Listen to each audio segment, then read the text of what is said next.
fourth verse here. But Shiva Sankalpa Hridaya begins from this. Enedam bhutam bhuvanam bhavishat parigrahetam amrutena sarvam yena yagnastrayate saptahota tanme mana Shiva sankalpamastu. Enedam bhutam bhuvanam bhavishat parigrahetam amrutena sarvam yena yagnastrayate saptahota tanme mana Shiva sankalpamastu. See now, in the third verse, we have seen that the mind has expanded. The mind has become the universal mind. That universal mind is now immortal. That universal mind is immortal. Yenedam bhutam bhuvaram bhavishat parigrahetam amrutena sarvam. And by virtue of which he had become universal mind, which knows past, which knows present and future. The sadhakas extend their pancha yagnas, offering to the 7 priests, saptahota. They offer 5 yagnas to saptahotas, 7 priests. Oh, my mind. Tanme mana Shiva sankalpamastu.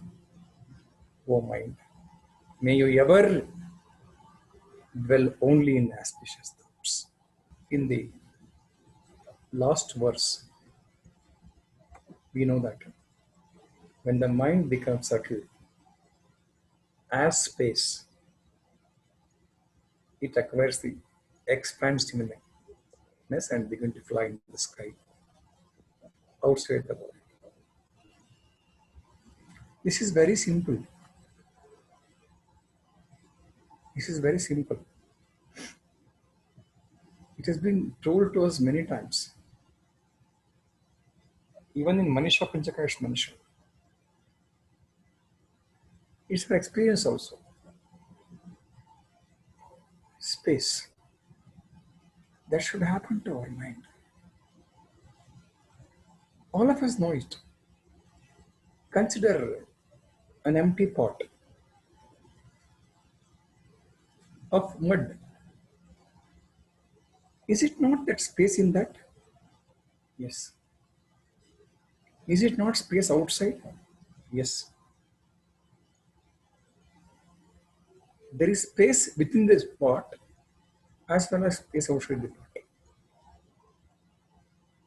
But when the pot breaks, what happens? There's only one space. So our present state of mind is like a small pot. The space in this pot, mind within the senses. It breaks. The connectivity of the senses, it becomes one with the universal space. It merges one. Exactly same thing happens. If one whose mind acquires the identification with space, the mind should acquire the identification with the space, not with senses. There are 2 things, simple things. As long as it identifies with the sense organs, it is cross. Once it goes to another network, the universal network, that is the expansion. That is the mind identifying the space. When that happens,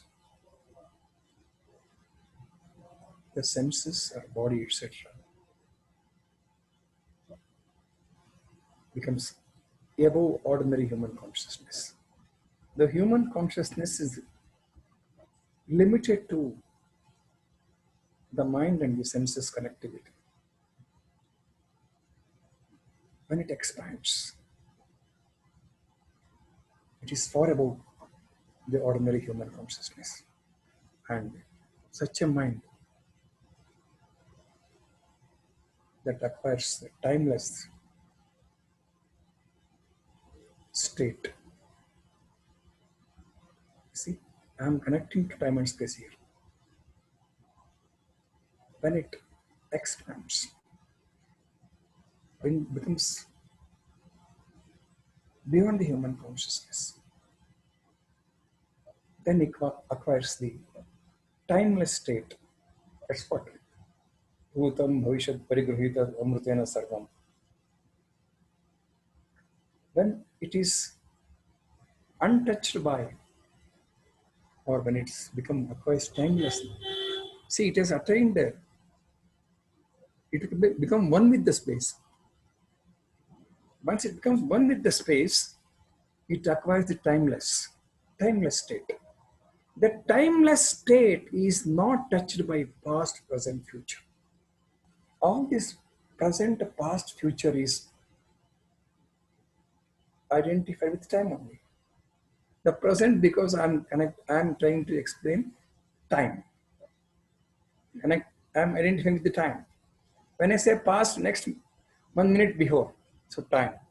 Future, after 1 minute, time. When it becomes timeless, then there is no past, there is no present, and no future. Such an immortal mind, which is one with the space, which becomes timeless, develop a reasonable control over the past, present, and future. I will stop here before going to Sapta Hota, seven angels. This is the experiential in those who follow the worship of 7 priests, along with Agni Yagna. We have spoken about Agni, Yagna in second verse. Witness when one do that Agni, Yagna in Agni and offer to Sapta Hota, to 7 priests. Then it witness all these abilities which develops naturally. And with this we will conclude today's Jnana Yagna.